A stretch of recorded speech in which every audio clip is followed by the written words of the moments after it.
ಭಾವನವನವೀನ ತೊರೆಯ ನೀರದು ಹರಿದು ಹಳತನ್ನು ತೊರೆವಂತೆ ರಾಗ ಭಾವಗಳಿಲ್ಲಿ ನವನವೀನ ಮೊಗ್ಗು ದಳಗಳ ಬಿಡಿಸಿ ಕುಸುಮವನು ಪೊರೆವಂತೆ ರಾಗ ಭಾವಗಳಿಲ್ಲಿ ನವನವೀನ ಪದಗಳ ಪುರದಲ್ಲಿ ಹೊಸ ಕಾವ್ಯ ದೊರೆವಂತೆ ರಾಗ ಭಾವಗಳಿಲ್ಲಿ ನವನವೀನ ಭಾವನವನವೀನ.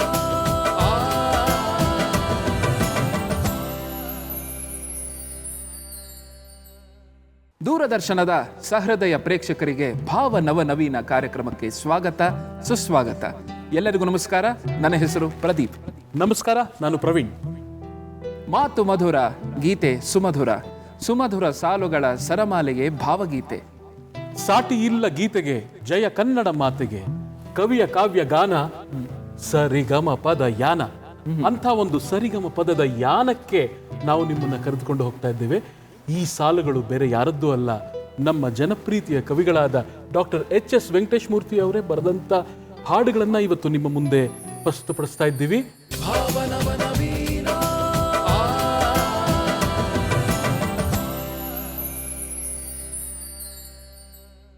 ತೂಗು ಮಂಚದಲ್ಲಿ ಕನ್ನಡಿಗರನ್ನ ಕೂರಿಸಿ ಕಾವ್ಯದ ಸುದೆ ಹರಿಸುತ್ತಾ ತೂಗುತ್ತಿರುವ ನಿತ್ಯ ನೂತನ ಕವಿ ಎಂದು ವರ್ಣಿಸಿದರೆ ಅದು ಡಾಕ್ಟರ್ HS ವೆಂಕಟೇಶ್ ಮೂರ್ತಿ ಎಂದೇ ಅರ್ಥ. HSV ಎಂದೇ ಖ್ಯಾತರಾದ ಅವರು ಕೈಯಾಡಿಸದ ಸಾಹಿತ್ಯ ಪ್ರಕಾರವೇ ಇಲ್ಲ. ಅವರ ಮೂಲ ಸ್ತೋತ್ರ ಕಾವ್ಯ. ಕಾವ್ಯದ ಸೊಗಡನ್ನು ಅವರು ಧಾರಾಳವಾಗಿ ಉಣಪಡಿಸುತ್ತಾರೆ. ಕಥನ ಕೌಶಲ ಅವರಿಗೆ ಸಿದ್ಧಿಸಿದ ಕಲೆ. ಅವರ ಕಾದಂಬರಿ ದಂಗು ಬಡಿಸಿದರೆ ಪ್ರಬಂಧ ನಿಬ್ಬೆರಗಾಗಿಸುತ್ತದೆ. ಅವರ ವಿಮರ್ಶೆ ಚಿಂತನೆಗೆ ಹಚ್ಚಿದರೆ ಮಕ್ಕಳ ಕಾವ್ಯ ರಂಜಿಸುತ್ತದೆ. ಅವರ ನಾಟಕಗಳು ದಟ್ಟ ಅನುಭವ ನೀಡಿದರೆ ಅವರ ಹಾಡುಗಳು ಭಾವಾವೇಶದಲ್ಲಿ ತೇಲಿಸುತ್ತವೆ. ಟೆಲಿವಿಷನ್ ಮಾಧ್ಯಮದಲ್ಲಿ HSV ಅವರ ಹೆಸರು ಅಜರಾಮರ. ಸೀರಿಯಲ್ಗಳಿಗೆ ಅವರ ಶೀರ್ಷಿಕೆ ಗೀತೆಗಳು ಕನ್ನಡಿಗರು ಎಂದಿಗೂ ಮರೆಯದ ಹಾಡುಗಳಾಗಿವೆ. ಕೊನೆಗೆ ಚಲನಚಿತ್ರ ಕ್ಷೇತ್ರದಲ್ಲೂ ಕೈಯಾಡಿಸಿ ಬೇಷ್ ಎನಿಸಿಕೊಂಡಿದ್ದಾರೆ. ಅವರೇ ನಿರ್ದೇಶಿಸಿದ ಹಸಿರು ರಿಬ್ಬನ್ ಮಕ್ಕಳ ಚಿತ್ರದ ಅವರ ಹಾಡಿಗೆ ಫಿಲ್ಮ್ ಫೇರ್ ಪ್ರಶಸ್ತಿ ಗಳಿಸಿದ್ದಾರೆ. ಇವರ ಸಹಜ ಗುಣಗಳ ನಾಟಕಗಳಲ್ಲಿ ಕಾವ್ಯದ ರೂಪಕ ಶಕ್ತಿ, ಧ್ವನಿಶಕ್ತಿ, ಲಯಬಂಧದ ಛಾಯೆ ಇದೆ. ಆಧುನಿಕ ಭಾವನೆಗಳನ್ನು ಪುರಾಣಗಳ ಅನುಭವದಲ್ಲಿ ಮೇಳೈಸಿ ಅಭಿವ್ಯಕ್ತಿಸುವಲ್ಲಿ HSV ಅವರದ್ದು ಅಸಾಧಾರಣ ಪ್ರತಿಭೆ. HSV ಅವರು ತಮ್ಮ ಸುದೀರ್ಘ ಸಾಹಿತ್ಯಯಾನದಲ್ಲಿ 110ಕ್ಕೂ ಮೀರಿದ ಗ್ರಂಥಗಳನ್ನು ಪ್ರಕಟಿಸಿದ್ದಾರೆ. ಅವರಿಗೆ ಸಂದ ಪ್ರಶಸ್ತಿ ಗೌರವಗಳು 30ಕ್ಕೂ ಹೆಚ್ಚು.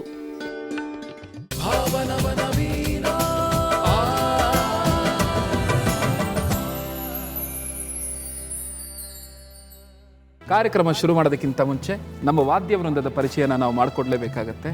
ಕೀಬೋರ್ಡ್ನಲ್ಲಿ ಶ್ರೀನಿವಾಸಯ್ಯ ಜಿ, ಮ್ಯಾಂಡೋಲಿನ್ನಲ್ಲಿ ವೀರೇಂದ್ರ, ವಿಶೇಷ ಲಯವಾದ್ಯಗಳಲ್ಲಿ ಸುಮುಖ್, ಕೊಳಲು ವಾದನದಲ್ಲಿ ಅಭಿಷೇಕ್ MB ಹಾಗೂ ನಮ್ಮೊಡನೆ ತಬಲಾ ವಾದನದಲ್ಲಿ ಲೋಕೇಶ್ R. ತಮಗೆಲ್ಲರಿಗೂ ಸ್ವಾಗತ ಸುಸ್ವಾಗತ. ಇವತ್ತು ನಮ್ಮೊಂದಿಗೆ ಗಾಯನದಲ್ಲಿ ಶಶಿಕಲಾ ಸುನಿಲ್ ಮತ್ತು ಪೂರ್ಣಿಮಾ ಮಂಜುನಾಥ್, ಚನ್ನಪಟ್ಟಣ ಸಹೋದರಿಯರು. ದಯವಿಟ್ಟು ವೇದಿಕೆಗೆ ಬರಬೇಕು ಅಂತ ಕೇಳ್ಕೊತಾ ಇದ್ದೀನಿ.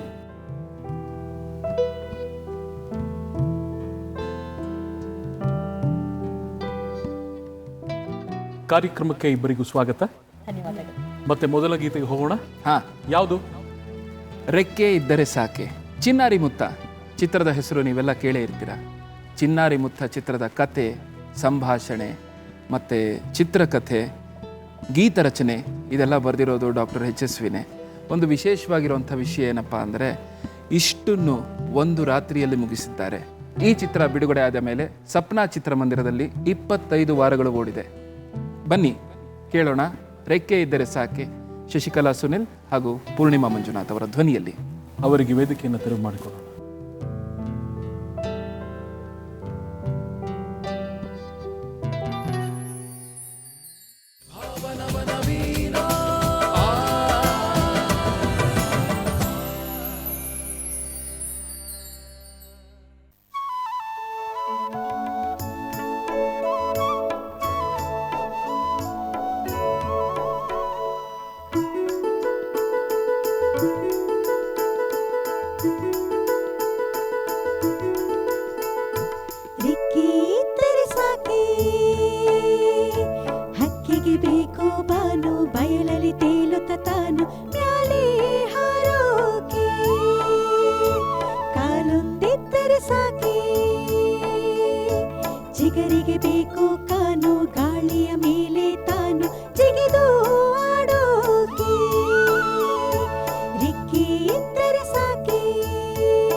ತೊರೆಯು ಹರಿಯೋಗೆ.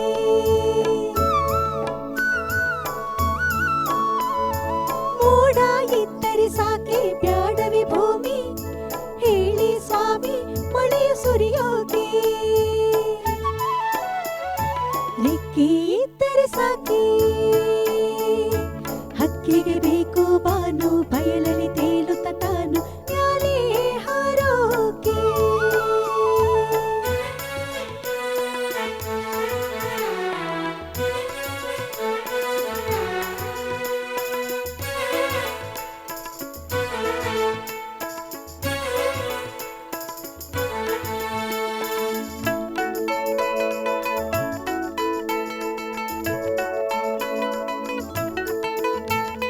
ಕಣ್ಣೊಂದಿದ್ದರೆ ಸಾಕೆ ಬ್ಯಾಡವಿ ಮಂದೆ, ಕಣ್ಣಿನ ಮುಂದೆ ನಿಮಗೆ ಕಾಣೋಗೆ.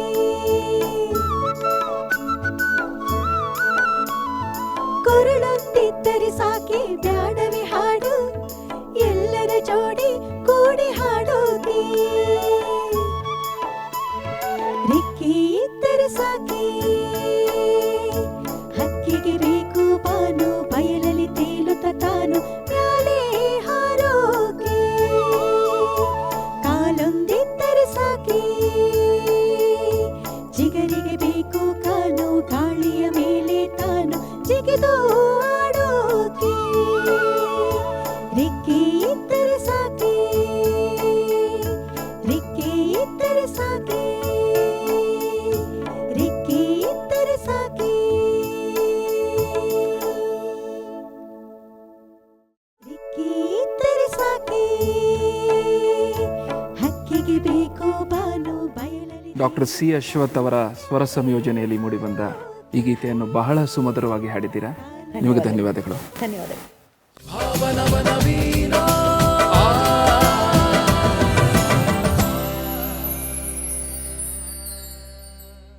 ದೂರದರ್ಶನಕ್ಕೂ ಡಾಕ್ಟರ್ ಎಚ್.ಎಸ್. ವೆಂಕಟೇಶ್ ಮೂರ್ತಿ ಅವರಿಗೂ ಒಂದು ರೀತಿಯ ಅನನ್ಯವಾದ ಬಾಂಧವ್ಯ ಇತ್ತು. ಎಚ್.ಎಸ್. ವೆಂಕಟೇಶ್ ಮೂರ್ತಿ ಅವರು ದೂರದರ್ಶನದ ಹಲವಾರು ಕಾರ್ಯಕ್ರಮಗಳಲ್ಲಿ ಅನೇಕ ಬಾರಿ ಭಾಗವಹಿಸಿದ್ದಾರೆ. ನಾವಿರೋ ಸ್ವಲ್ಪ ಕಾಲದಲ್ಲಿ ಜನ ಸಂಪಾದನೆ ಮಾಡಬೇಕು, ಹಣ ಸಂಪಾದನೆ ಅಲ್ಲ, ಜನ ಸಂಪಾದನೆ ಭಾಳ ಮುಖ್ಯವಾದದ್ದು. ಎಷ್ಟು ಕಷ್ಟವೋ ಹೊಂದಿಕೆ ಎಂಬುದು 4 ದಿನದ ಈ ಬಾಳಿನಲ್ಲಿ ಅಂತ ಒಬ್ಬರು ಕವಿ ಹೇಳ್ತಾರೆ. ಇಂತಹ ಕಷ್ಟಕರವಾದ ಬಾಳಿನಲ್ಲಿ ಹೊಂದಿಕೆ ಅನ್ನೋದನ್ನು ಸಾಧಿಸೋದೇ ಮನುಷ್ಯನ ಜವಾಬ್ದಾರಿ, ಕರ್ತವ್ಯ, ಹೊಣೆಗಾರಿಕೆ ಅಂತ ನಂಬಿದವನು ನಾನು. ಆದ್ದರಿಂದ ಇಡೀ ಲೋಕದ ಬಗ್ಗೆ ಅಲ್ಲ, ನನ್ನ ಸುತ್ತಮುತ್ತ ಇರುವಂಥ ಸಣ್ಣ ಪ್ರಪಂಚದಲ್ಲಿ ನಾನು ಎಷ್ಟು ಪ್ರೀತಿಯನ್ನು ತೋರಿಸಬಲ್ಲೆ, ಪ್ರೀತಿಯನ್ನು ಕೊಡಬಲ್ಲೆ, ಪ್ರೀತಿಯನ್ನು ಪಡೆಯಬಲ್ಲೆ. ಅದು ಷರತ್ತಿಲ್ಲದ ಪ್ರೀತಿ, ಷರತ್ತಿಲ್ಲದ ಪ್ರೀತಿ. ಈ ಷರತ್ತಿಲ್ಲದ ಪ್ರೀತಿ ಇದೆಯಲ್ಲ, ಇದು ನನಗೊಂದು ದೊಡ್ಡ ಆದರ್ಶ, ದೊಡ್ಡ ಕನಸು. ಆ ದೃಷ್ಟಿ ಇಟ್ಕೊಂಡು ನಾನು ಬಹಳ ಕಾಲ ನನ್ನ ವಿದ್ಯಾರ್ಥಿಗಳನ್ನು, ನನ್ನ ಗೆಳೆಯರನ್ನು, ನನ್ನ ಬಂಧುಗಳನ್ನು ಹಚ್ಚಿಕೊಂಡು ಬದುಕೋದು ಪ್ರಯತ್ನ ಮಾಡಿದ್ದೆ ಅಷ್ಟೆ. ಗೆಳೆಯರಿರಲಿ ಈ ಬಾಳಿನಲ್ಲಿ, ಗೆಳೆಯರಿರಲಿ ಈ ಬಾಳಿನಲ್ಲಿ, ಗೆಳೆಯರಿರಲಿ ಕೊನೆ ತನಕ. ಗೆಳೆಯರಿರಲಿ ಕೊನೆ ತನಕ, ಗೆಳೆಯರಿರಲಿ ಕೊನೆ ತನಕ. ಪ್ರಾಯಶಃ ಈಗ ನೋಡಿ, ಸ್ನೇಹ ಅಂತ ಅನ್ನೋದು ಯಾವಾಗ ಉಳಿಯತ್ತೆ ಗಟ್ಟಿಯಾಗಿ ಅಂದರೆ, ಸ್ನೇಹಿತರಲ್ಲಿ ತಮ್ಮ ಸ್ವಂತ ಹಿತಾಸಕ್ತಿಗಳಿಗಿಂತ ಹೆಚ್ಚಾಗಿ ಗೆಳೆಯನ ಬಗ್ಗೆ ಚಿಂತನೆ ಶುರುವಾದಾಗ ಇವನ ಗತಿ ಏನು, ಇವನ ಪ್ರಗತಿ ಏನು, ಇವನ ಸ್ಥಿತಿ ಏನು, ಈ ಬಗ್ಗೆ ನಾವು ಯಾವಾಗ ಚಿಂತೆ ಮಾಡಲಿಕ್ಕೆ ಶುರು ಮಾಡ್ತೇವೋ ಆಗ ಸ್ನೇಹ ಅನ್ನೋದು ಉಳಿಯುತ್ತೆ. ನನ್ನೆಲ್ಲ ನಾನೇ ಮುಳುಗಿದ್ದಾಗ ಸ್ವಕೇಂದ್ರಿತ ಮಗ್ನನಾಗಿರುವಂಥ ಮನುಷ್ಯನಿಗೆ ಸ್ನೇಹ ಸಾಧ್ಯನೇ ಆಗೋದಿಲ್ಲ. ಹೊರಗೆ ಬರದೆ ಸ್ನೇಹ ಇಲ್ಲ. ಬತ್ತಲಾಗದೆ ಬಯಲು ಸಿಕ್ಕದಿಲ್ಲಿ. ನಾವು ತೋಳು ಚಾಚದೆ ಜಗತ್ತು ನಮ್ಮೊಳಗೆ ಬರಲಾರದು. ಹೀಗೆ ನಾವು ತೆರೆದ ತೋಳಿಂದ ವಿಶಾಲವಾದ ಜಗತ್ತನ್ನು ಅಪ್ಪಿಕೊಳ್ಬೇಕು ಅಂತ ಆಸೆ ಪಡ್ತಾ ಇದ್ದೀವಿ. ಇದಕ್ಕೆ ಮೂಲಭೂತವಾಗಿ ಬೇಕಾಗಿದ್ದು ಪ್ರೀತಿ. ಪ್ರೀತಿ ಇಲ್ಲದ ಮೇಲೆ ಹೂ ಅರಳೀತು ಹೇಗೆ, ಪ್ರೀತಿ ಇಲ್ಲದ ಮೇಲೆ ಹೂ ಅರಳೀತು ಹೇಗೆ, JSS ಪದ್ಯ ಇದ್ದೇ ಇದೆ. ಅಂದರೆ ಪ್ರತಿಯೊಂದು ಸೃಷ್ಟಿಶೀಲವಾದಂಥ ಕ್ರಿಯೆ ನಡಿಬೇಕಾದರೂ ಕೂಡ ಅದರ ಹಿನ್ನೆಲೆಯಲ್ಲಿ ಪ್ರೀತಿಯ ಬುನಾದಿ, ಪ್ರೀತಿಯ ಅಸ್ತಿವಾರ ಬಹಳ ಮುಖ್ಯ. ಈ ನಂಬಿಕೆ ನಂದು.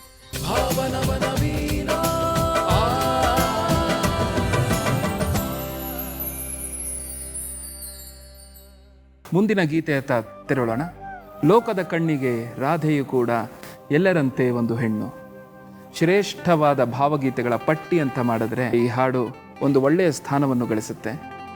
ಅನಂತನಮನ ಧ್ವನಿ ಸುರುಳಿಯಲ್ಲಿ ಬಿಡುಗಡೆಯಾದ ಈ ಗೀತೆ, ಇದಕ್ಕೆ ಸ್ವರ ಸಂಯೋಜನೆ ಮಾಡಿರೋರು ಮೈಸೂರು ಅನಂತಸ್ವಾಮಿ ಅವರು. ಕೇಳಿ, ಲೋಕದ ಕಣ್ಣಿಗೆ ರಾಧೆಯು ಕೂಡ.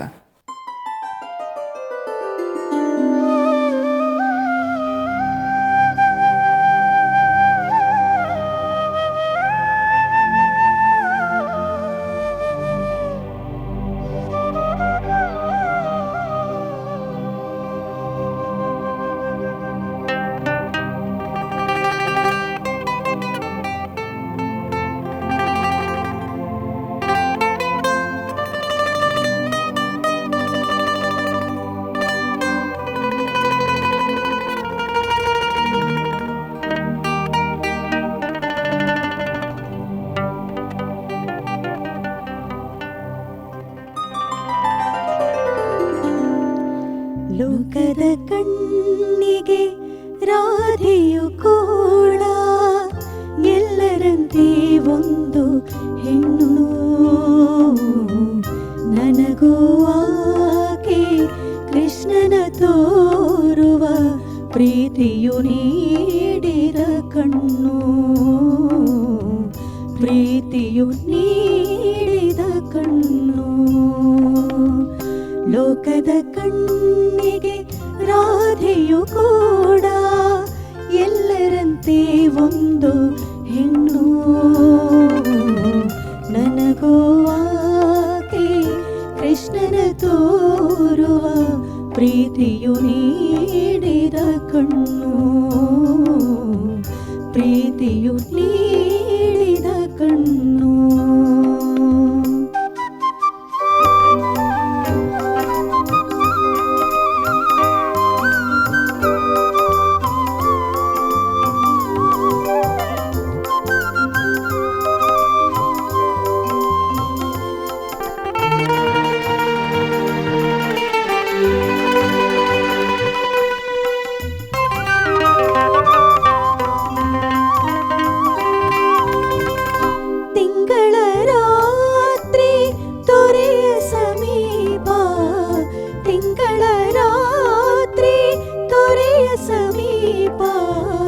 ಉರಿದರೆ ಯಾವುದು ದೀಪ,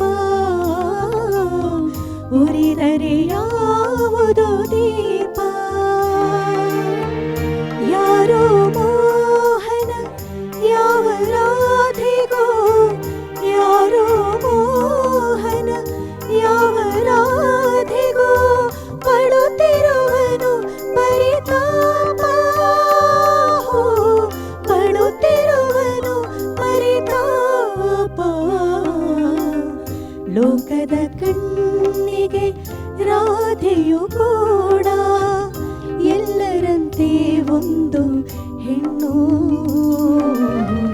ನನಗೂ ಆಕೆ ಕೃಷ್ಣನ ತೋರುವ ಪ್ರೀತಿಯು ನೀಡಿದ ಕಣ್ಣು, ಪ್ರೀತಿಯು ನೀಡಿದ ಕಣ್ಣು.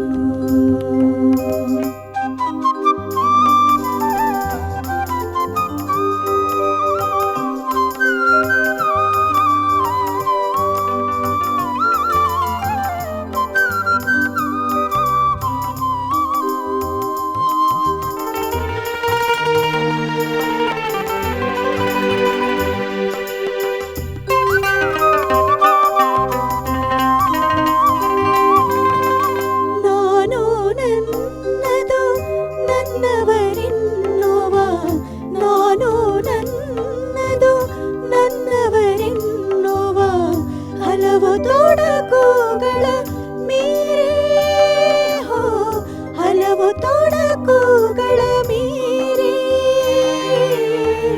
ಧಾವಿಸಿ ಸೇರಲು ಬೃಂದಾವನವ, ಧಾವಿಸಿ ಸೇರಲು ಬೃಂದಾವನವ. ರಾಧೆ ತೋರುವಳು ದಾರಿ, ಹೋ ರಾಧೆ ತೋರುವಳು ದಾರಿ. ಲೋಕದ ಕಣ್ಣಿಗೆ ರಾಧೆಯು ಕೂಡ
ಶಶಿಕಲಾ ಮತ್ತು ಪೂರ್ಣಿಮಾ ಬಹಳ ಸುಮಧುರವಾಗಿ ಈ ಒಂದು ಗೀತೆಯನ್ನು ಪ್ರಸ್ತುತಪಡಿಸಿದ್ರಿ.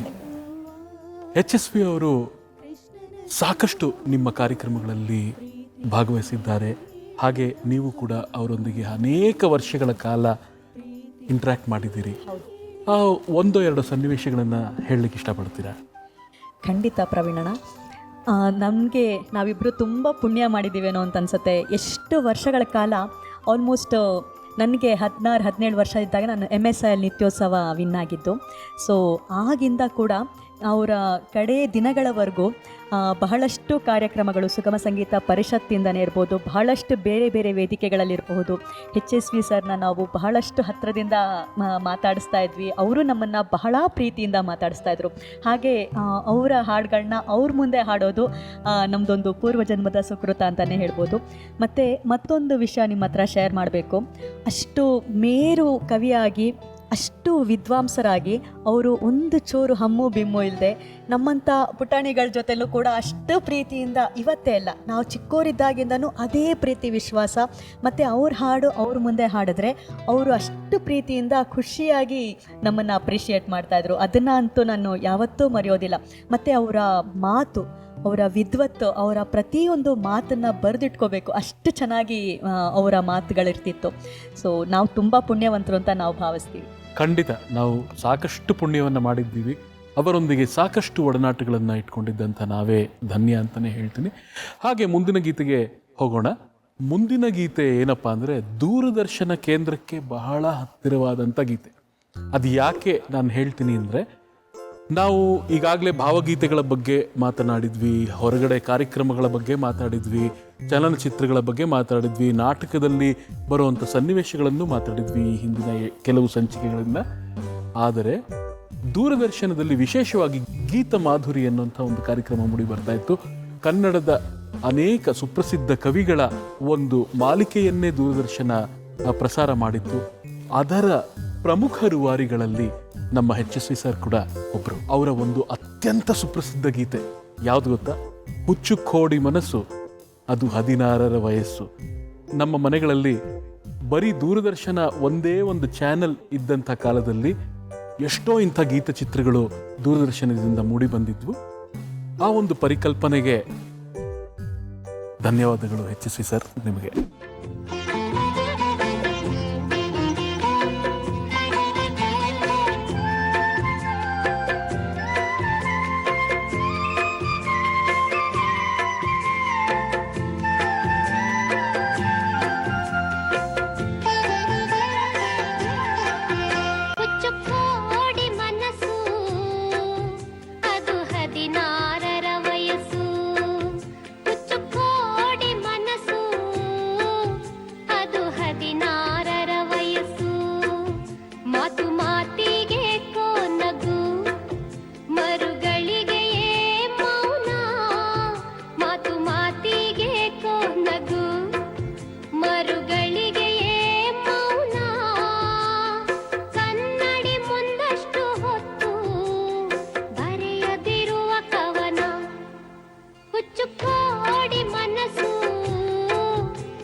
ಕಾರ್ಯಕ್ರಮದಿಂದನೇ ಕವಿಗಳು ಹೇಗಿರ್ತಾರೆ ಹಾಗೂ ಸಂಯೋಜಕರ ಪರಿಚಯ, ಮುಖ ಪರಿಚಯ ನಮಗೆಲ್ಲ ಆಗಿದ್ದು.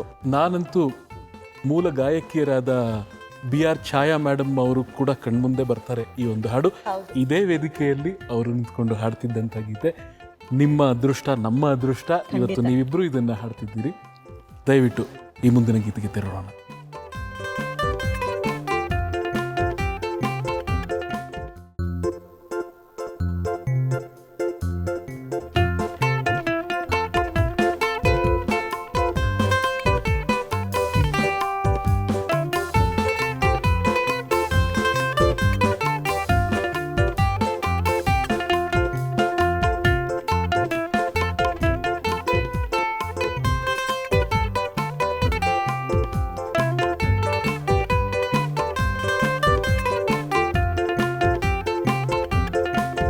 ಹುಚ್ಚು ಕೋಡಿ ಮನಸ್ಸು ಅದು 16ರ ವಯಸ್ಸು.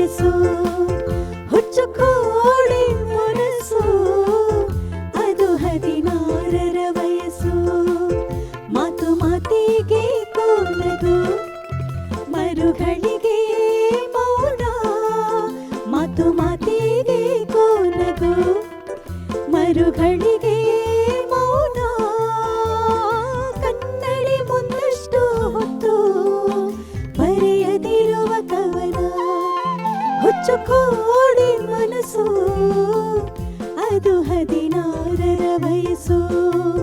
ಹುಚ್ಚು ಕೋಡಿ ಮನಸ್ಸು ಅದು 16ರ ವಯಸ್ಸು.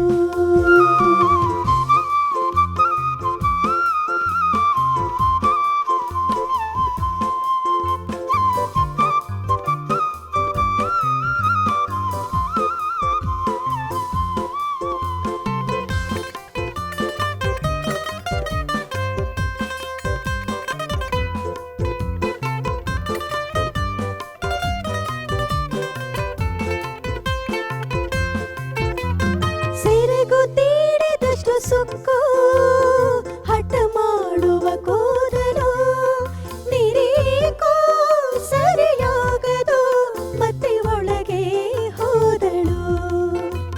ಸೆರಗು ತೀಡಿದಷ್ಟು ಸುಕ್ಕು ಹಠ ಮಾಡುವ ಕೂದಲು ನಿರೀಕೋ ಸರಿಯಾಗದು ಮತ್ತೆ ಒಳಗೆ ಹೋದಳು. ಹುಚ್ಚು ಕೋಡಿ ಮನಸ್ಸು ಅದು 16ರ ವಯಸ್ಸು. ಹುಚ್ಚು ಕೋಡಿ ಮನಸ್ಸು ಅದು 16ರ ವಯಸ್ಸು.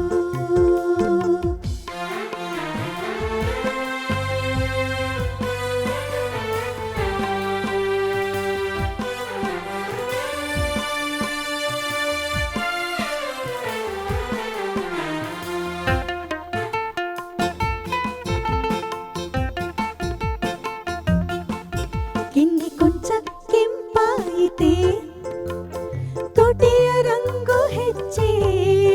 ಕಿನ್ನಿ ಕೊಂಚ ಕೆಂಪಾಯಿತೆ ತೊಟಿಯ ರಂಗು ಹೆಚ್ಚೆ. ನಗುತ್ತವಳ ಚೇರಿಸುತ್ತಿದೆ ಕಲ್ಲದ ಕರಿಮಚ್ಚೆ. ನಗುತ್ತವಳ ಚೇರಿಸುತ್ತಿದೆ ಗಲ್ಲದ ಕರಿಮಚ್ಚೆ. ಹುಚ್ಚು ಕೋಡಿ ಮನಸ್ಸು ಅದು 16ರ ವಯಸ್ಸು. ಹುಚ್ಚು ಕೋಡಿ ಮನಸ್ಸು ಅದು 16ರ ವಯಸ್ಸು.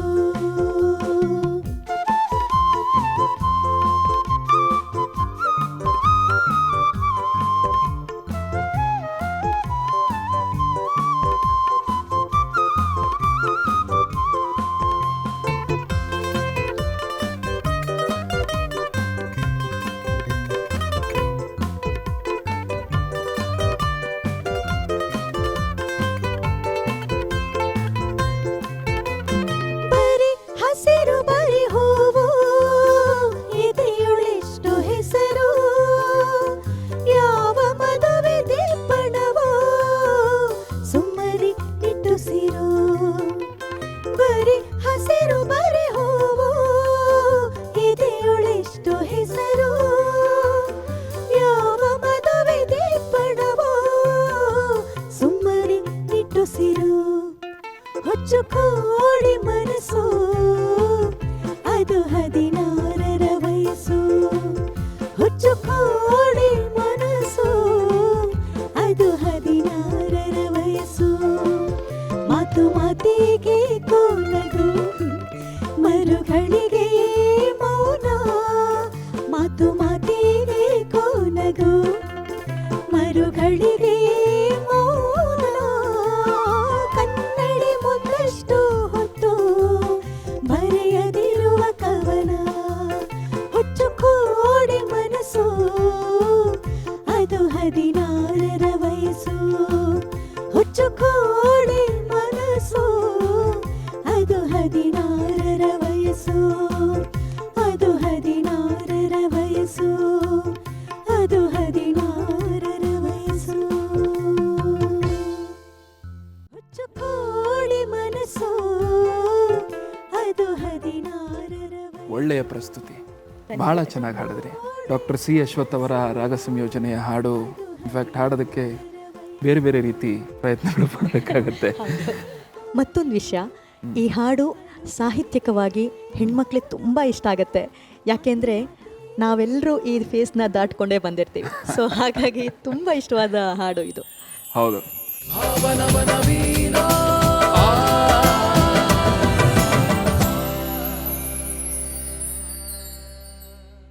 ಬರೆಯದ ಕವಿತೆ ಅಂತ ಕವಿತೆಯ ಹೆಸರು.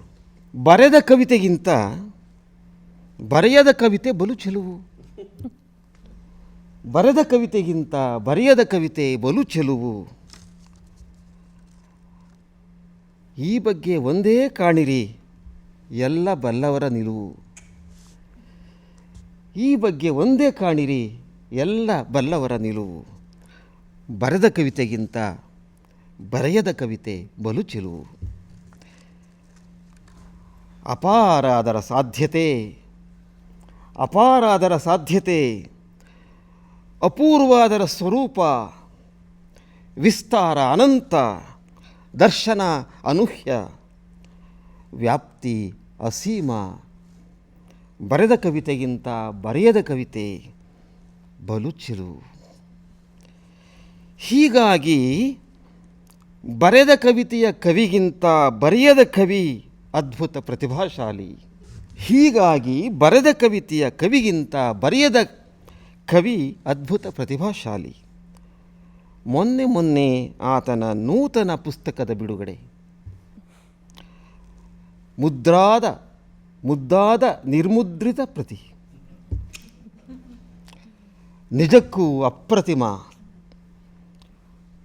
ವ್ಯಾಸನನ್ನು ಋಷಿಕವಿ ಎನ್ನುತ್ತಾರೆ. ವ್ಯಾಸನನ್ನು ಋಷಿಕವಿ ಎನ್ನುತ್ತಾರೆ. ಆದರೆ ಅವ ಬರೆಯದ ಕವಿಯಷ್ಟು ದೊಡ್ಡವನಲ್ಲ. ಆದರೆ ಅವ ಬರೆಯದ ಕವಿಯಷ್ಟು ದೊಡ್ಡವನಲ್ಲ. ಅವನ ಕವನ ಬರೆದು ಆಮೇಲೆ ಹರಿದು ಈಗ ಚಿಂದಿ ಚಿಂದಿ ನಕ್ಷತ್ರ. ಅವನ ಕವನ ಬರೆದು ಆಮೇಲೆ ಹರಿದು ಈಗ ಚಿಂದಿ ಚಿಂದಿ ನಕ್ಷತ್ರ. ತಾಕತ್ತಿದ್ದರೆ ಜೋಡಿಸಿಕೊಳ್ಳಿ, ಕಂಡುಕೊಳ್ಳಿ ಕವನ ಎನ್ನುವವನ ನೋಡಿ ನಗುತ್ತಾನೆ ನಮ್ಮ ಬರೆಯದ ಕವಿ. ಅವನ ಗ್ರಂಥದ ಅಕ್ಷರ ನಿರಕ್ಷರ, ಅವನ ಗ್ರಂಥದ ಅಕ್ಷರ ನಿರಕ್ಷರ, ಲಕ್ಷ್ಯ ನಿರ್ಲಕ್ಷ್ಯ,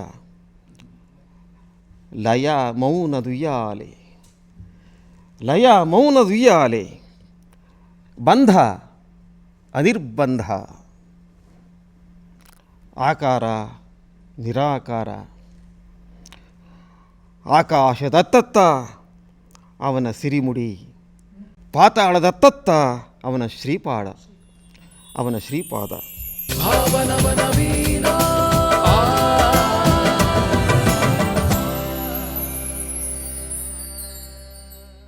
ಪ್ರೇಮಗೀತೆ ಕೇಳಿದ್ವಿ, ಚಿತ್ರಗೀತೆ ಕೇಳಿದ್ವಿ, ತತ್ವ ಪದಗಳನ್ನು ಕೇಳಿದ್ವಿ.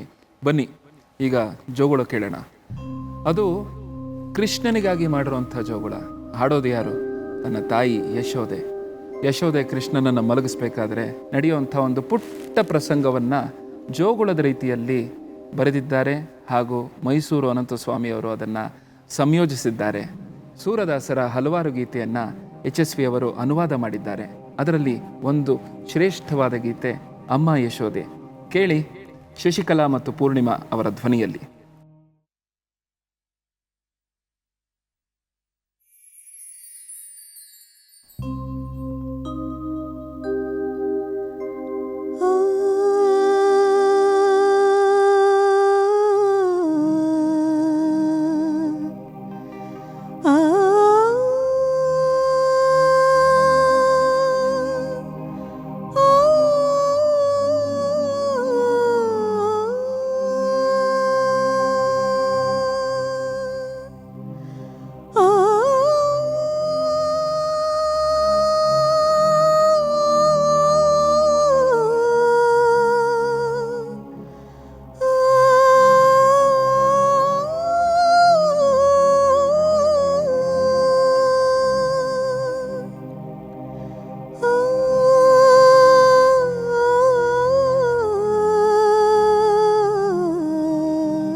ಅಮ್ಮ ಯಶೋಧ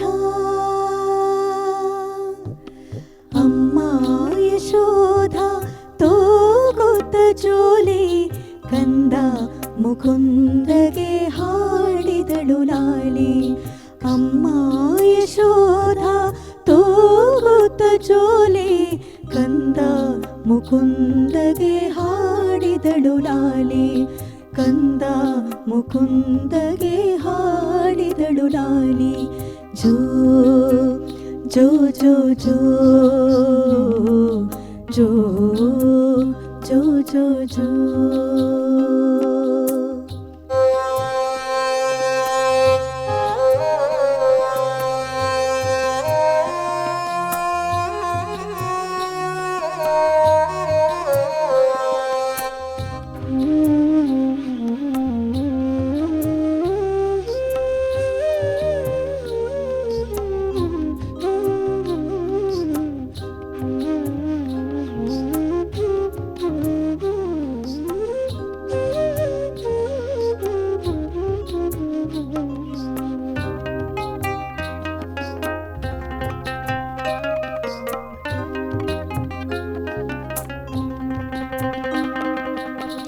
ನಮ್ಮ ಕಂದಮ್ಮಗೆ ಬರಲಮ್ಮನಿದ್ದೆ, ನಮ್ಮ ಕಂದಮ್ಮಗೆ ಬರಲಮ್ಮನಿದ್ದೆ. ತಾವರೆ ಕಣ್ಣ ಮುತ್ತಿಡಲಮ್ಮನಿದ್ದೆ, ತಾವರೆ ಕಣ್ಣ ಮುತ್ತಿಡಲಮ್ಮನಿದ್ದೆ. ನಿದ್ದೆ ತೂಗುತ್ತಿದೆ ಪಾಡಿವೆ ಕಣ್ಣು, ನಿದ್ದೆ ತೂಗುತ್ತಿವೆ ಪಾಡಿವೆ ಕಣ್ಣು.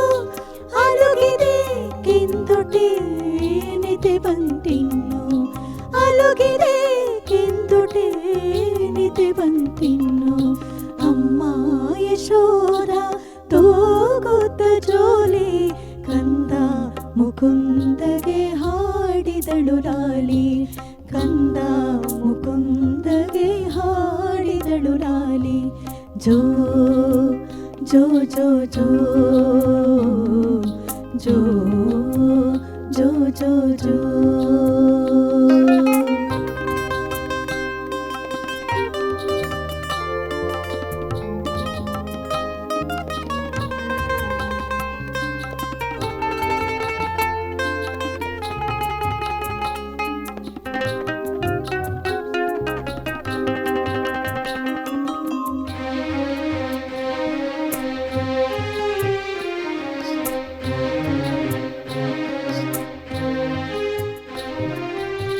ಕಂದ ಗೋವಿಂದಾಗೆ ನಿದ್ದೆ ಬಂತೆಂದು, ಕಂದ ಗೋವಿಂದಾಗೆ ನಿದ್ದೆ ಬಂತೆಂದು. ಸತ್ತು ಅಂದಳು ಬೆರಳ ತೊಟ್ಟಿ ಮೇಲೆ ತಂದು, ಸತ್ತು ಅಂದಳು ಬೆರಳ ತೊಟ್ಟಿ ಮೇಲೆ ತಂದು. ಮಲಗಿದ ಎಂದು ಮೇಲೆತ್ತರೆ ಅಮ್ಮ, ಮಲಗಿದ ಎಂದು ಮೇಲೆತ್ತರೆ ಅಮ್ಮ. ಕತ್ತೆತ್ತಿ ನಗುತ್ತಾನೆ ಸೂರನ ಶಾಮ, ಕತ್ತೆತ್ತಿ ನಗುತ್ತಾನೆ ಸೂರನ ಶಾಮ. ದೇವಾನು ದೇವತೆಗೂ ಇರದ ಸೌಭಾಗ್ಯ ಪಡೆದಂಥ ಗೋಪಿಯ ಭಾಗ್ಯವೇ ಭಾಗ್ಯ, ಪಡೆದಂಥ ಗೋಪಿಯ ಭಾಗ್ಯವೇ ಭಾಗ್ಯ. ಅಮ್ಮ ಯಶೋಧ ತೂಗುತ್ತ ಜೋಲಿ ಕಂದ ಮುಕುಂದಗೆ ಹಾಡಿದಳು ಲಾಲಿ. ಅಮ್ಮ ಯಶೋಧ ತೂಗುತ್ತ ಜೋಲಿ ಕಂದ ಮುಕುಂದಗೆ ಹಾಡಿದಳು ಲಾಲಿ. ಕಂದ ಮುಕುಂದಗೆ ಹಾಡಿದಳು ಲಾಲಿ. ಜೋ ಜೋ ಜೋ ಜೋ ಜೋ ಜೋ ಜೋ ಜೋ ಜೋ ಜೋ ಜೋ ಜೋ ಜೋ ಜೋ ಜೋ ಜೋ. ಅಮ್ಮ ಯಶೋಧ ತೂಗುತ್ತ ಜೋಲಿ ಕಂದ. ತುಂಬಾ ಚೆನ್ನಾಗಿ ಹಾಡಿದ್ರಿ ಶಶಿಕಲಾ ಮತ್ತು ಪೂರ್ಣಿಮಾ. ಧನ್ಯವಾದಗಳು. ಈ ಗೀತೆ ಎಷ್ಟು ಸೈಲೆಂಟ್ ಆಗಿ ಕಂಪೋಸ್ ಆಗಿದೆ ಅಲ್ವಾ, ಎಷ್ಟು ಸೈಲೆನ್ಸ್ ಇದೆ ಈ ಹಾಡಿನಲ್ಲಿ. ಹಾಗೆ ಸಿಂಧು ಭೈರವಿ ರಾಗದಲ್ಲಿ ಮೈಸೂರಂತ ಸ್ವಾಮಿಯವರು ಅತ್ಯಂತ ಸುಮಧುರವಾಗಿ ಇದನ್ನು ಸಂಯೋಜನೆ ಮಾಡಿದ್ದಾರೆ. ಅಷ್ಟೇ ಚೆನ್ನಾಗಿ ನೀವು ಇವತ್ತು ಹಾಡಿದ್ರಿ. ಧನ್ಯವಾದಗಳು. Thank you so much. ನಿಜವಾಗಲೂ ಕಾರ್ಯಕ್ರಮದ ಕೊನೆಯ ಗೀತೆಯನ್ನು ಕೇಳೋಣ. ಗೀತೆ ಬಾಳೆ ಗಾಯನ ದೇಹವೇ ವೀಣ. ಇದಕ್ಕೆ ಸ್ವರ ಸಂಯೋಜನೆ ಮಾಡಿರೋದು ನಾನು ಮತ್ತು ನಮ್ಮಣ್ಣ ಪ್ರವೀಣ್. ಇದ್ರ ಬಗ್ಗೆ ಒಂದು ಕಥೆ ಇದೆ. 2015ರಲ್ಲಿ ನಾವು ಮನಸ್ವಿ ಎನ್ನುವಂಥ ಒಂದು ಆಲ್ಬಮನ್ನು ಬಿಡುಗಡೆ ಮಾಡಿದ್ವಿ. ಅದರಲ್ಲಿ ಬಾಳೆ ಗಾಯನ ದೇಹವೇ ವೀಣ ಭಾವವೇ ಹೃದಯದ ಆಲಾಪನ ಈ ಒಂದು ಕವಿತೆಯನ್ನು ಸಂಯೋಜನೆ ಮಾಡಿ ಇನ್ನೊಬ್ಬ ಸಿಂಗರ್ ಹತ್ರ ಹಾಡಿಸಿ ಅದನ್ನು ಬಿಡುಗಡೆ ಮಾಡಲಿಕ್ಕೆ HSV ಅವರು ಬರಬೇಕಾಗಿತ್ತು. ಅವತ್ತೇನಾಯಿತು ಅಂದರೆ ನಾವು ನಮ್ಮ ಡ್ರೈವರ್ನ ಕಳಿಸಿದ್ವಿ. 8 ಗಂಟೆಗೆ ಬಾಪ ಅಂತ ಹೇಳಿದರು. 8 ಗಂಟೆಗೆ ಡ್ರೈವರ್ ಹೋದರು ಅವ್ರ ಮನೆಗೆ. ಆದರೆ 7:45ಗೆ ಬೇರೆ ಯಾರೋ ಇನ್ನೊಂದು ಫಂಕ್ಷನ್ ಕರ್ಕೊಂಡು ಹೋಗ್ಬಿಟ್ಟಿದ್ರು. ಅವ್ರಿಗೆ ಗೊತ್ತಿಲ್ಲದಂಗೆ ಅವತ್ತು 2 ಡೇಟನ್ನ ಒಪ್ಕೊಂಡ್ಬಿಟ್ಟಿದ್ರು. ಅದು ನಾವೇ ಕಳಿಸಿದ್ವಿ ಅಂತ ಇನ್ನೊಂದು ಯಾವುದೋ ಫಂಕ್ಷನ್ ಕೊಟ್ಟೋದ್ರು. ಹೆಂಗಿದ್ರು ಆ ಫಂಕ್ಷನ್ಗೆ ಹೋಗಿದ್ರಲ್ಲ, ಆ ಫಂಕ್ಷನ್ನ ಮುಗಿಸ್ಕೊಂಡು ಮನೆಗೆ ಬಂದರು. ಆದರೆ ಅವ್ರಿಗೆ ಭಾಳ ಬೇಜಾರಾಗೋಗಿತ್ತು. ಯಾಕೆಂದರೆ ನಮ್ಮ ವೇದಿಕೆಗೆ ಬರಲಿಕ್ಕೆ ಆಗಲಿಲ್ಲ ಅನ್ನೋಂಥ ಒಂದು ನೋವು ಅವರಲ್ಲಿತ್ತು. ಮನಸ್ವಿ ಆಲ್ಬಮ್ನಲ್ಲಿ 10 ಹಾಡುಗಳಿದೆ. ಈ 10 ಗೀತೆಗಳನ್ನು ಕೇಳಿ ಆ 10 ಗೀತೆಗಳ ಬಗ್ಗೆ ವಿಮರ್ಶೆಯನ್ನು ಬರೆದು ನಾವು ಯಾವ ರೀತಿ ಸ್ವರ ಸಂಯೋಜನೆ ಮಾಡಿದ್ದೀವಿ ಅಂತ ಒಂದೊಂದು ವಿಶ್ಲೇಷಣೆಯನ್ನು ಮಾಡಿ ದೊಡ್ಡ ಪತ್ರವನ್ನು ಬರೆದು ನಮಗೆ ಮೇಲ್ ಮಾಡಿದರು. ಅದನ್ನು ನೋಡಿದ್ವಿ, ಕಳೆದು ಹೋದ್ವಿ ನಾವು ಸೀರಿಯಸ್ಲಿ. ಅದು ಇವತ್ತಿಗೂ ನಾವು ಫ್ರೇಮ್ ಹಾಕಿಸಿ ಇಟ್ಕೊಂಡಿದ್ದೀವಿ ನಮ್ಮ ಮನೆಯಲ್ಲಿ. ಯಾಕೆಂದರೆ ಇದು ಅದೃಷ್ಟ. ಇದು ಯಾಕೆಂದರೆ ಎಷ್ಟೋ ಫಂಕ್ಷನ್ ಎಷ್ಟೋ ಜನಕ್ಕೆ ಮಿಸ್ ಆಗುತ್ತೆ. ಆದರೆ ಅದನ್ನು ಗುರ್ತಿಟ್ಕೊಂಡು ನಮಗೆ ಒಂದು ಪತ್ರವನ್ನು ಬರೆದು ಅವರ ಹಿರಿಮೆಯನ್ನು ಮೆರೆದ್ರು ನಿಜವಾಗ್ಲೂ ಅಂತಾನೆ ಹೇಳ್ಬೋದು.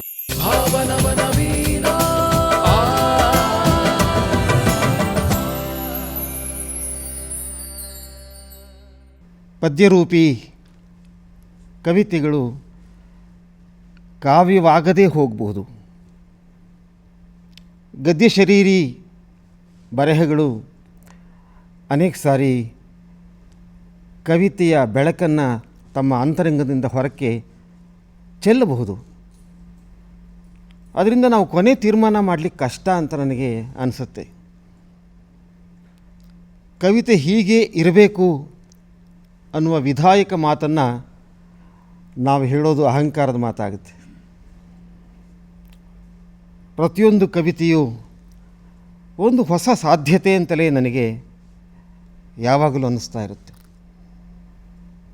ಪ್ರತಿಯೊಂದು ಕವಿತೆಯು ಭರವಸೆಯ ವ್ಯವಸಾಯ ಅನ್ನುವ ಹಿರಿಯ ಕವಿಯೊಬ್ಬರ ಮಾತು ನನಗೆ ನೆನಪಾಗ್ತಾ ಇದೆ. ಅನೇಕ ಕವಿತೆಗಳು ನಾವು ಸುಲಭವಾಗಿ ಮರೆಯಲಿಕ್ಕೆ ಸಾಧ್ಯವಿಲ್ಲದಂತಹ ಕವಿತೆಗಳಾಗಿವೆ. ಕನ್ನಡ ಕಾವ್ಯದ ವರ್ಣಪಟಲ ಇದೆಯಲ್ಲ, ಅದು ಅಸಾಮಾನ್ಯವಾದ್ದು. ನಾನು ಕಾವ್ಯ ಮೋಹಿತ ವ್ಯಕ್ತಿ. ಕವಿತೆಯೇ ನನಗೆ ಅನ್ನ. ರೆಕ್ಕೆ ಬಂದಾಗ ಪ್ರತಿಯೊಂದು ಹಕ್ಕಿಯು ಹಕ್ಕಿಯೇ. ರೆಕ್ಕೆ ಬರುವ ತನಕ ಮಾತ್ರ ಅದು ಹಕ್ಕಿಯಲ್ಲ. ಬೆಳಗುವ ಹೊತ್ತಿನಲ್ಲಿ ಪ್ರತಿ ದೀಪವೂ ದೀಪವೇ. ಬೆಳಕು ಮುಟ್ಟುವ ತನಕ ಅದು ದೀಪವಲ್ಲ. ಒಬ್ಬ ಕವಿ ಮತ್ತೊಬ್ಬ ಕವಿಗೆ ಸಮಾನವಾಗುವುದು ಆತ ಯಾವಾಗ ರೆಕ್ಕೆಯನ್ನು ಪಡೆದು ಹಾರಲಿಕ್ಕೆ ಶುರು ಮಾಡ್ತಾನೋ ಆಗ ಪ್ರತಿಯೊಬ್ಬ ಕವಿಯ ಮನಸ್ಸಿನಿಂದ ಒಂದು ಕೂಗು ಹೊರಹೊಮ್ಮತ್ತೆ. ಹಕ್ಕಿ ಹಾರುತ್ತಿದೆ ನೋಡಿದಿರಾ? ಒಂದು ಹಕ್ಕಿ ಕ್ಷಿತಿಜವನ್ನು ಮೀರಿ ಆಕಾಶವನ್ನು ದಾಟಿ ಸೂರ್ಯ ಚಂದ್ರರನ್ನು ಕೂಡ ದಾಟಿ ಮುಂದೆ ಹೋಗ್ಬೋದು. ಮತ್ತೊಂದು ಹಕ್ಕಿ ಮರದ ರೆಂಬೆ ಮೇಲೆ ಕೂತು ಸಂತೋಷದಿಂದ ಮಕ್ಕಳನ್ನು ಬೆಳೆಸ್ತಾ ಮೊಟ್ಟೆಗೆ ಕಾವು ಕೊಡುತ್ತಾ ಉಯ್ಯಾಲಿ ಆಡ್ಬೋದು. ಇನ್ನೊಂದು ಹಕ್ಕಿ ತನ್ನ ಇನ್ನೊಬ್ಬ ಸೋದರನನ್ನು ಕಾಪಾಡಬೇಕು ಅಂತ ಸೂರ್ಯನಿಗೆ ರೆಕ್ಕೆ ಕೊಟ್ಟು ತನ್ನನ್ನು ತಾನೇ ಸುಟ್ಕೊಳ್ಬಹುದು. ಮತ್ತೊಂದು ಹಕ್ಕಿ ಬೆಂಕಿಗೆ ಬಿದ್ದು ತನ್ನನ್ನು ತಾನೇ ನಾಶ ಮಾಡಿಕೊಂಡು ಹೊಸ ಹುಟ್ಟು ಪಡೆಯಬಹುದು. ಹಕ್ಕಿಗಳ ವಿದ್ಯಮಾನ ಭಾಳ ವಿಚಿತ್ರವಾದ್ದು. ಅದಕ್ಕೆ ಹಕ್ಕಿ ಕವಿ ಗರಿ ಕವಿತೆ.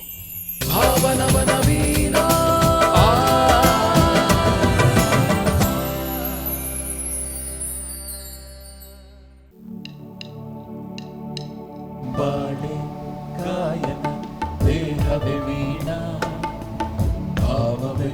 ಹೃದಯದ ಆಲಾಪನ. ಬಾಳೆ ಗಾಯನ ದೇಹವಿ ವೀಣಾ ಭಾವವಿ ಹೃದಯದ ಆಲಾಪನ ಭಾವವಿ ಹೃದಯದ ಆಲಾಪನ.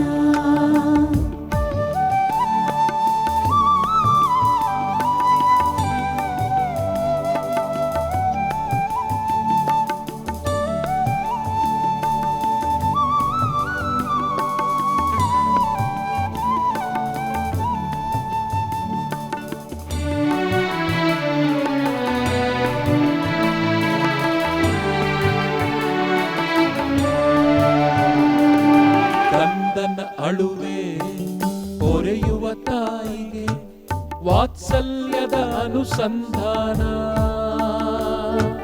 ಕಂದನ ಅಳುವೆ ಪೊರೆಯುವ ತಾಯಿಗೆ ವಾತ್ಸಲ್ಯದ ಅನುಸಂಧಾನ. ವೇಣುಗಾನವೇ ಕಾಯುವ ರಾಧೆಗೆ ವೇಣುಗಾನವೇ ಕಾಯುವ ರಾಧೆಗೆ ಜೀವಧಾರಣೆಯ ಅನುದಾನ. ಬಾಳೆ ಗಾಯನ ದೇಹವೇ ವೀಣಾ ಭಾವವಿ ಹೃದಯದ ಆಲಾಪನ ಭಾವವಿ ಹೃದಯದ ಆಲಾಪನ.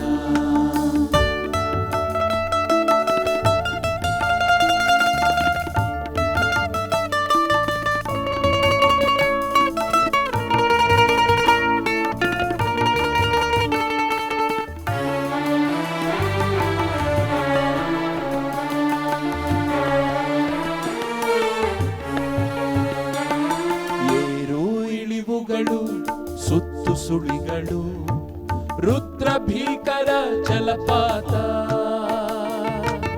ಏರು ಇಳಿವುಗಳು ಸುತ್ತ ಸುಳಿಗಳು ರುದ್ರ ಭೀಕರ ಜಲಪಾತ.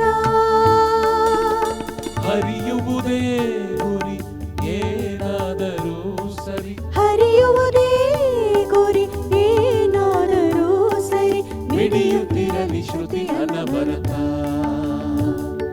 ಬಾಳೆ ಗಾಯನ ದೇಹವೇ ವೀಣಾ ಭಾವವಿ ಹೃದಯದ ಆಲಾಪನ ಭಾವವಿ ಹೃದಯದ ಆಲಾಪನ.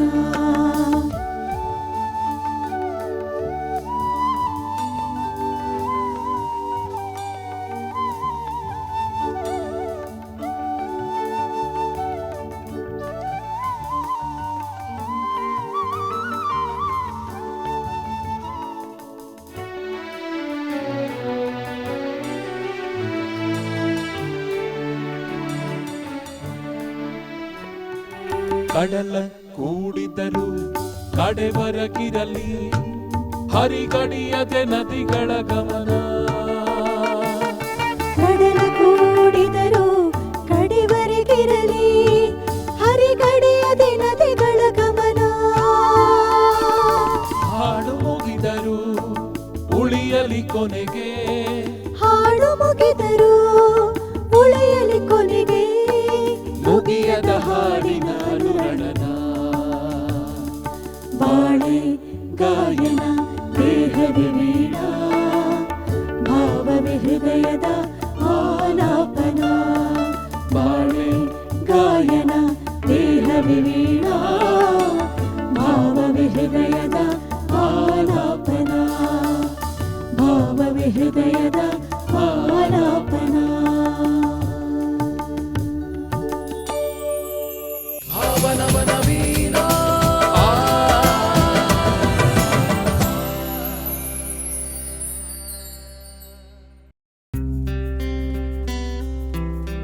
ಭಾವನವನ ವೀಣಾ ತೊರೆಯ ನೀರದು ಹರಿದು ಹಳತನ್ನು ತೊರೆವಂತೆ ರಾಗ ಭಾವಗಳಿಲ್ಲಿ ನವನವೀನ. ಮೊಗ್ಗು ದಳಗಳ ಬಿಡಿಸಿ ಕುಸುಮವನು ಪೊರೆವಂತೆ ರಾಗ ಭಾವಗಳಿಲ್ಲಿ ನವನವೀನ. ಪದಗಳ ಪುರದಲ್ಲಿ ಹೊಸ ಕಾವ್ಯ ದೊರೆವಂತೆ